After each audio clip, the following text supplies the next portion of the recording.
ಅದ್ರ ಜೊತೆಗೆ ಪೊಲೀಸ್ ವ್ಯವಸ್ಥೆ. ಇದರಲ್ಲಿ ಇಲ್ಲಿ ಸಿ ಟಿ ರವಿ ಅವರು ಬಳಸಿದಂಥ ಅಶ್ಲೀಲ ಪದ ನಿಜ ಅಂಥೇಳಿ ನಮ್ಮ ಕನ್ನಡದ ಶ್ರೇಷ್ಠ ನಟಿ ಮತ್ತು ವಿಧಾನ ಪರಿಷತ್ ಸದಸ್ಯೆ ನಮ್ಮ ಉಮಾಶ್ರೀ ಅವರು ಹೇಳ್ತಾ ಇದ್ದಾರೆ. ಇದನ್ನು ಎನ್ಕ್ವೈರಿ ಮಾಡ್ತಾಯಿದ್ದಾರೆ ಸಿ ಐ ಡಿ ಅವರು. ಇದು ಸಿ ಐ ಡಿನೂ ಸರ್ಕಾರದ ಪರ ಇದ್ದಂಥದ್ದಂತ ಇವರು ಆರೋಪ ಮಾಡ್ತಾ ಇರ್ತಾರೆ. ಯಾರು ಹಿಂಗಂದ್ರೆ ಈಗ ಕಾಂಗ್ರೆಸ್ ಅದ ಅದು ಆರೋಪ ಮಾಡೋದು, ಇದು ಬಿ ಜೆ ಪಿ ವಿರೋಧ ಪಕ್ಷದ ಬಿ ಜೆ ಪಿದು ಆರೋಪ ಮಾಡೋದು. ಇಲ್ಲ ಸಿ ಐ ಡಿ ಆಡಳಿತಾರೂಢ ಪಕ್ಷದ ಗುಲಾಮ, ಅದು ಗಿಳಿ ಗುಬ್ಬಿ ಹಿಂಗೇನೋ ಮಾತಾಡ್ತಾರೆ ಅವರು. ಇದನ್ನು ನಾಳೆ ಇವರು ಅಧಿಕಾರಕ್ಕೆ ಬಂದಾಗ ಸಹಜದ ಅದು ಆಗ ಬಿ ಜೆ ಪಿ ಕೈಗೆ ಹೋಗಬೇಕಪ್ಪ. ಇದು ಇವತ್ತು ನಾವು ಸಿ ಬಿ ಐಗೆ ಟೀಕಾ ಮಾಡ್ತೀವಲ್ಲ, ಇ ಡಿಗೆ ಟೀಕಾ ಮಾಡ್ತೀವಲ್ಲ ರೀ, ಐ ಟಿಗೆ ಟೀಕಾ ಮಾಡ್ತೀವಲ್ಲ, ಹಂಗದನ್ನು ಅಂದ್ರೆ ಒಟ್ಟಾರೆಯಾಗಿ ಈ ದೇಶದ ಈ ವ್ಯವಸ್ಥೆಗಳು ಏನದಾವ, ಸ್ವಾಯತ್ತ ಸಂಸ್ಥೆಗಳು ಏನದಾವ, ಪೊಲೀಸರು ಸ್ವಾಯತ್ತ ಸಂಸ್ಥೆನೇ ಅದು. ಅವರೆಲ್ಲ ಸ್ವತಂತ್ರವಾಗಿ ಕಾರ್ಯ ಮಾಡೋದು ಯಾವಾಗ ಅಂತ. ನಾವು ಪ್ರಜಾಪ್ರಭುತ್ವ, ಸ್ವಾತಂತ್ರ್ಯ ಅದು ಇದು ಭಾಳ ದೊಡ್ಡ ಮಾತು ಮಾತಾಡ್ತೀವಿ.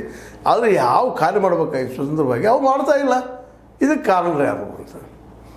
ಇದಕ್ಕೆ ಕಾರಣ ಮತ್ತೆ ಮತದಾರ ಬಂದು ಹತ್ತಾನ. ಯಾಕಂತಂದ್ರೆ ಮತದಾರ ಯೋಗ್ಯರನ್ನ ಆಯ್ಕೆ ಮಾಡ್ತಾಯಿಲ್ಲ. ಹೀಗಾಗಿ ಮತದಾರನ ಮೇಲೆ ಜವಾಬ್ದಾರಿ ಭಾಳದ ಈ ದೇಶದ್ದು. ಇದಕ್ಕೆ ಪ್ರತಿಯೊಬ್ಬರು ಎಜುಕೇಟೆಡ್ ಆಗಬೇಕು. ಎಜುಕೇಟೆಡ್ ಆಗಿ ಈ ವ್ಯವಸ್ಥೆಗೆ ಪ್ರತಿಯಾಗಿ ಹೊಸದನ್ನು ಹುಟ್ಟಾಕಬೇಕು. ಅದು ಸಾಧ್ಯನಾ ಅನ್ನುವಂಥದ್ದು ಒಂದು. ಅದೇನೂ ಇರಲಿ, ಸಿ ಟಿ ರವಿ ಅವರು ಬಳಸಿದ ಅಶ್ಲೀಲ ಪದದ ಬಗ್ಗೆ ಸಿ ಐ ಡಿ ಅಂತೂ ಗಂಭೀರವಾಗಿ ಹುಡುಕಾಟ ನಡೆಸದ. ಇದರಲ್ಲಿ ಯಾರು ತಪ್ಪಿತಸ್ಥರು ಅಂದಿದ್ದಾರೋ ಇಲ್ಲೋ ಅನ್ನೋದು ಮುಖ್ಯ ಆಗಬೇಕಾಗ್ಯದ. ಅದಕ್ಕಾಗಿ ಎಲ್ಲ ಏನಪ್ಪ ಅಂತಂದ್ರೆ ಆ ರೆಕಾರ್ಡ್ಗಳನ್ನ ಸಂಗ್ರಹಿಸ್ತಾ ಇದೆ. ಮೋಸ್ಟ್ ಪ್ರೊಬಬ್ಲಿ ಇದರಲ್ಲಿ ಸಿ ಟಿ ರವಿ ಅವರು ಈ ಹಿಂದಿನ ಮಟ್ಟಿಗೆ ಹೇಳೋದಾದ್ರೆ ಅವ್ರು ಅಂದಿದ್ದು ಸತ್ಯ ಅಂತ ಅನ್ನಿಸ್ತದೆ. ನೋಡ್ರಿ ಏನು ಜಾದು ಆಗ್ತದೆ ಮುಂದಿನ ದಿನದಲ್ಲೇ.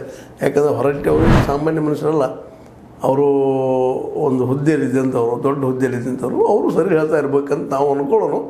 ಯಾಕಂದ್ರೆ ಇಲ್ಲಿ ಒಂದೇನೋ ಚಾಚುರ್ಯ ನಡೆದು ಹೋಗ್ಯದ, ಅದನ್ನು ಕಂಡಿಡವ್ರು ಯಾರ, ಆದಷ್ಟು ಬೇಗ ಅದಾಗಲಿ ಅಂತ ಹೇಳ್ತಾ ಸಿ ಐ ಡಿ ಪೂರ್ಣ ಪ್ರಮಾಣದಲ್ಲಿ ಸ್ವತಂತ್ರವಾಗಿ ಕೆಲಸ ಮಾಡಿ ನಿಜವಾದ ತಪ್ಪಿತಸ್ಥರು ಯಾರೋ ಅವ್ರನ್ನ ಐಡೆಂಟಿಫೈ ಮಾಡಲಿ, ಅವ್ರಿಗೆ ಶಿಕ್ಷೆ ಆಗೋದು ನೋಡ್ಕೊಳ್ಳಿ ಅಂತ ಹೇಳ್ತಾ, ಇದು ನಿಮಗೆ ಲೈಕ್ ಮಾಡಿ, ಶೇರ್ ಮಾಡಿ, ಕಮೆಂಟ್ ಮಾಡಿ, ಜೊತೆ ಸಬ್ಸ್ಕ್ರೈಬ್ ಆಗೋದಿಲ್ಲ ಹೋಗಬೇಡ್ರಿ. S16 ನ್ಯೂಸ್ ಅರ್ಥಾತ್ ಹೇ ಸೀತಾರಾಮ್ ಸತ್ಯದ ಕೈಗಳಲ್ಲಿ ವಂದನೆಗಳು.